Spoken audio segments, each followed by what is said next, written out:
कोल्हापूरच्या नांदणीमधील माधुरी हत्रिणीच्या वापसीसाठी आज एक दिवस उपोषण केलं जातंय। माधुरी हत्रिणीला वंतारामध्ये नेण्यात आले आणि तिला परत आणण्यासाठी न्यायालयीन लढा सध्या सुरू आहे। मात्र अजूनही त्यात यश आलेलं नाही, त्यामुळे तिच्या वापसीसाठी आज राजू शेट्टी स्वतः एक दिवस उपोषण करतायत। नांदणी इथल्या निषेधिकाजवळ हे उपोषण केलं जातंय।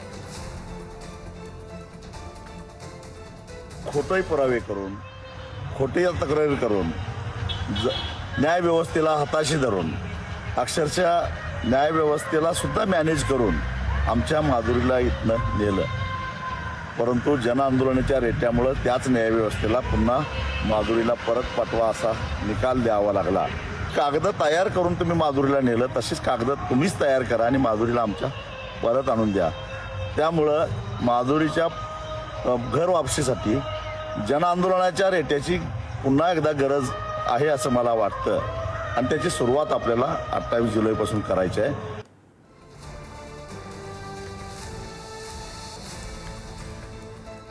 तर माधुरी हत्रिणीला वंतारातून परत आणण्यासाठी राजू शेट्टी आज स्वतः गावकऱ्यांसोबत उपोषणाला बसतायत।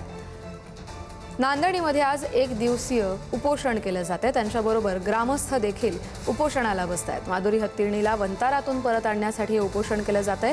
न्यायालयीन लढ्याला यश मिळत नाहीये आणि त्यामुळे शेवटी उपोषणाचा निर्णय घेण्यात आलाय। राजू शेट्टी स्वतः गावकऱ्यांसोबत उपोषणाला बसतायत।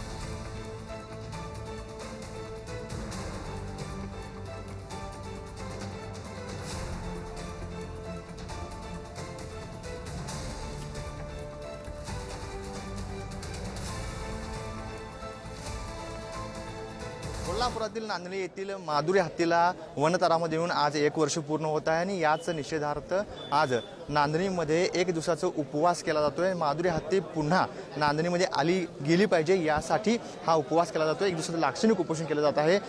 माजी खासदार राजू शेट्टी यांच्या नेतृत्वाखाली हे या ठिकाणी लाक्षणिक उपोषण जे आहे ते केलं जात असल्याचं पाहावयास मिळतं। या संदर्भात बातचीत करण्यासाठी आपल्यासोबत माजी खासदार राजू शेट्टी आहेत। आज आपली नांदणीची माधुरी वनतरामध्ये जाऊन 1 वर्ष झालेलं आहे। वारंवार त्यावर कमिटी नेमली गेली, या ठिकाणी वनतराची टीम देखील आली, परंतु माधुरी हत्ती अद्याप परत आलेली नाही आहे। खरं तर कागदी घोडे नाचवण्यामध्ये सगळा वेळ गेलेला आहे। तसं बघायला गेलं तर 28 जुलैला माधुरी हत्ती गेली आणि आज बरोबर 1 वर्ष झालं आणि या वर्षाच्या काळामध्ये बरेच जनआंदोलनं झाली। नांदणी ते कोल्हापूर प्रचंड मोठा लॉंग मार्च झाला। त्याची दखल घेऊन मुख्यमंत्र्यांना 5 ऑगस्टला बैठक बोलवावी लागली मंत्रालयात आणि मग मुख्यमंत्र्यांनी हस्तक्षेप करून सुप्रीम कोर्टामध्ये राज्य सरकारकडून पुन्हा एकदा हस्तक्षेप याचिका दाखल करून सुप्रीम कोर्टाला पूर्वी दिलेल्या निर्णयाचा पुनर्विचार करण्याची विनंती केली गेली आणि सुप्रीम कोर्टाला न मान्य करून हाय पॉवर कमिटीनं आवश्यक त्या सुविधा तपासून हत्ती परत पाठवण्याच्या संदर्भात निर्णय द्यावा असा हाय पॉवर कमिटीकडे आदेश दिला आणि हाय पॉवर कमिटीनं सुद्धा सुनावणी घेऊन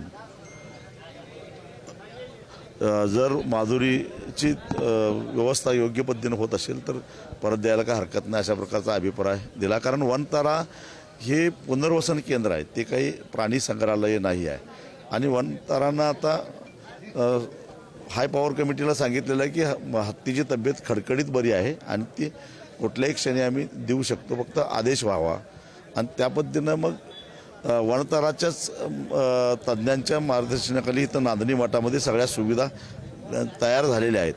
आता त्यासाठी त्या सुविधा योग्य आहेत का नाही ही तपासायला जी काही तज्ज्ञ समिती आहे हाय पॉवर कमिटीने नेमलेली, त्याच्यामध्ये एक केंद्रीय वन खात्याचा अधिकारी, एक राज्य सरकारच्या वन खात्याचा अधिकारी आणि वनतराचा एक अधिकारी, अशी तिघांची ती कमिटी आहे। त्या कमिटीनं इथं येऊन ती तपासणी करायचं आणि अभिप्राय आपला हाय पॉवर कमिटीला द्यायचा आणि त्याच्यानंतर मग माधुरीची घरवापसी होणार आहे।